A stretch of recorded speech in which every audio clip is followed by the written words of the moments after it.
As fontes geradoras das crenças. Nós temos aqui pelo menos 5 que merecem ser alinhadas. Primeiro, heranças de ensinamentos recebidos, né? Eu venho de uma família onde eu nasci num berço cristão, eu não teria como ter outro entendimento de vida, e isso foi a minha formação. Eu vim assim, sou cristão evangélico, desde que me conheço, ou me entendo, ou me interpreto como sujeito. E por quê? Porque eu herdei isso, eu recebi isso, eu fui formado em cima desta base, né? Eu fui um cristão evangélico, logo eu não era um cristão espírita, eu não era um cristão católico romano, eu não era um cristão ortodoxo. As minhas crenças foram em cima disso. Por meio de outra visão, vamos supor, eu sou um cristão evangélico pentecostal, porque nasci e meu pai era pastor das Assembleias de Deus no Brasil. Então, eu recebi uma herança, uma carga de ensinamentos nesta linha. Logo, eu podia diferir de outros que pensassem diferente, porque eu tinha dentro de mim alguns pontos de partida, alguns pressupostos, alguns pontos de vistas, algumas crenças que foram geradas em mim por herança de ensinamentos que eu recebi. Acontece que a gente cresce, a gente lê, a gente se informa, a gente é educado, a gente vai tendo contato com outras pessoas, povos, então isso vai criando reflexões dentro de mim. Eu vou começando a refletir sobre a vida, a refletir sobre os acontecimentos, a refletir sobre as experiências, a refletir sobre os encontros que se dá nesse contexto de vida, aos diálogos que se dá entre crenças e crenças, e isso gera em nós racionalizações filosóficas, ou seja, você começa a refletir sobre aquilo que acontece, aquilo que te cerca, aquilo que forma o seu contexto de vida. E logo, algumas crenças também são firmadas aqui, algumas crenças dessa herança de ensinamento são questionadas aqui, umas são mudadas aqui, outras são firmadas aqui. A verdade é que essas são fontes geradoras de crenças.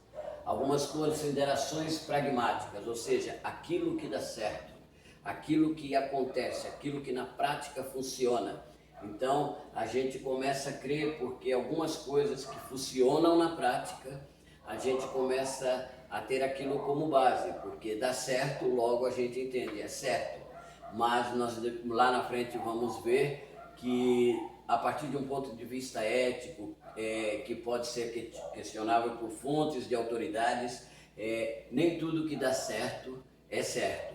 Então, considerações pragmáticas também formam crenças em nós. Quando nós temos as nossas próprias investigações da Escritura e passamos a partir disso de formar opiniões pessoais, questionamos muitas coisas que herdamos, muitas racionalizações que fizemos, muitas coisas que acontecem na prática, mas nós começamos a olhar isso pelo viés das Escrituras, e até agora eu não estou dizendo que nós temos a verdade nesse ponto, porque eu posso ter alguma investigação que é equivocada, algum ponto de vista meu que é equivocado, que não condiz com o contexto geral da Bíblia. Logo, mas isso forma crenças em mim. Aqui nascem as heresias, aqui nascem as seitas, aqui nascem também muitas doutrinas sérias, né? E experiências pessoais. As minhas experiências podem gerar crenças do tipo, não, eu sei porque eu vivi isso. Não, eu sei porque aconteceu isso comigo. Eu sei porque está na minha pele. Aqui eu fiz uma pequena ilustração para nos mostrar como isso funciona, de baixo para cima, como isso vai se tornando visual na nossa vida, no nosso dia a dia, na nossa prática existencial. O nosso terreno, a base do nosso terreno, é sem dúvida o nosso princípio religioso. Ou seja, a ideia que se faz de Deus dá a base do nosso terreno. a ideia que se faz da transcendência da base do nosso terreno. Deixa eu dizer num exemplo claro. Se você tivesse nascido, por exemplo, em uma daquelas partes da Índia, por exemplo, um país politeísta, onde existem N deuses, e você tivesse nascido ali, você não tivesse tido contato com o Evangelho, o seu princípio religioso seria outro. Você teria tudo para não ser um cristão hoje, né? Você teria tudo para não ser um cristão, a não ser que você tenha uma linha muito bem calvinista e entenda que você era um dos eleitos e de alguma maneira você seria alcançado. Mas eu tenho que partir do princípio de que o meio onde eu nasci, a ideia que este meio faz, ou a interpretação que esse meio faz da transcendência, a forma que este meio tem de se comunicar com a transcendência, aquilo que nós chamamos de religião ou culto, a forma como ele tem de interagir com essa transcendência, que nós chamamos de Deus, e sabe-se lá, em outros meios, em outras cosmovisões, em outras crenças, o nome que se dá é variado. Esse é o terreno, é a base dos meus pressupostos. Nascem aqui as minhas crenças, né? A raiz desta minha árvore, daquilo que eu sou, são as minhas crenças. Ou seja, na base que eu fui firmado, no princípio de religioso que eu fui inteirado ou fui inserido, vão nascendo as minhas crenças. A partir dali eu posso crer que o trovão, ele é uma manifestação da divindade que está revoltada com os homens e ele está bradando em algum lugar. Que o relâmpago é a intervenção da transcendência no mundo dos homens para queimar com juízo algumas partes da natureza. Eu posso crer a partir desse princípio religioso. Assim cria o nosso índio brasileiro, né? Assim cria o homem lá do aborígene, que está lá no meio. Por ter esse princípio religioso, ele vai formando as suas crenças. Na base das suas crenças que dá a firmeza, o tronco, o sustentáculo para a sua existência, que são os seus valores. Os seus valores. Os valores são oriundos das crenças. Nós poderíamos chamar isso dos galhos que nós temos. Logo, se esse princípio religioso, onde gerou o terreno, é um princípio ético, moral, fechado, pode saber que esses valores terão essa ascendência, terão essa transparência, terão essa forma de se apresentar aos homens.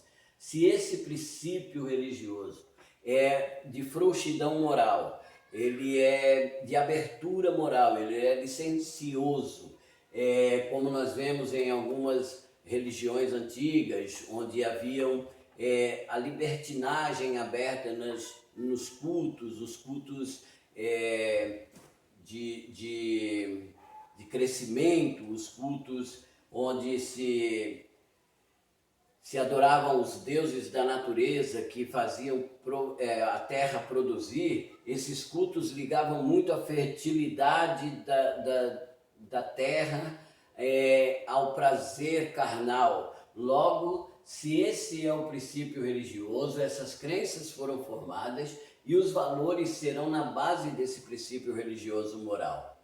Logo, todos esses valores vão se mostrar como consequências, como comportamento. Ou seja, aquilo que eu creio, aquilo que eu fui formado, aquilo que está em mim, eles apresentam-se no meu comportamento.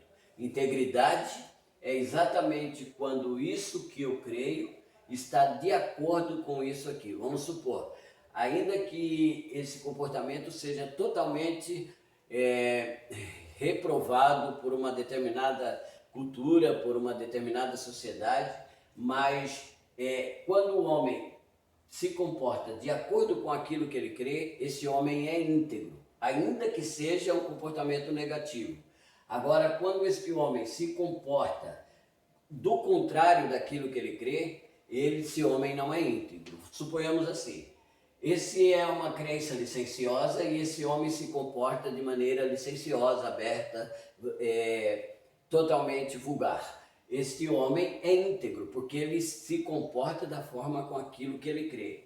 Agora, suponhamos que essa é uma crença fechada, moralista, que apresenta limites, é ética, e este homem se comporta de uma maneira licenciosa. Este homem não é íntegro. Se este homem também crê nisso e se comporta diferente, aí está o fato de não ser íntegro. E nós vamos ver, por final, os frutos de tudo isso. Aquilo que eu creio, ou aquilo no que eu fui formado, diz exatamente aquilo que eu faço, aquilo que eu produzo, a maneira como eu expresso os princípios que me formaram. Isso são as consequências. Talvez nós, quando formos pensar isso, quando você e eu puder analisar isso, a partir da visão do fazer teológico, você vai entender que esses princípios muitas vezes em nós precisam ser mudados, é o que nós chamamos de conversão, porque os meus princípios mudados, alterados, eles irão alterar as minhas crenças, mudarão o meu valor, mudará o meu comportamento e isso desembocará naquilo que realmente eu produzo, nas consequências. Então, nesse ponto, eu posso entender que teologia é vida. A teologia é muito mais do que uma letra vazia, do que algo seco, do que algo que me molda simplesmente por regras e leis. Não, a teologia ela acontece no chão da vida e ela se manifesta no chão da vida.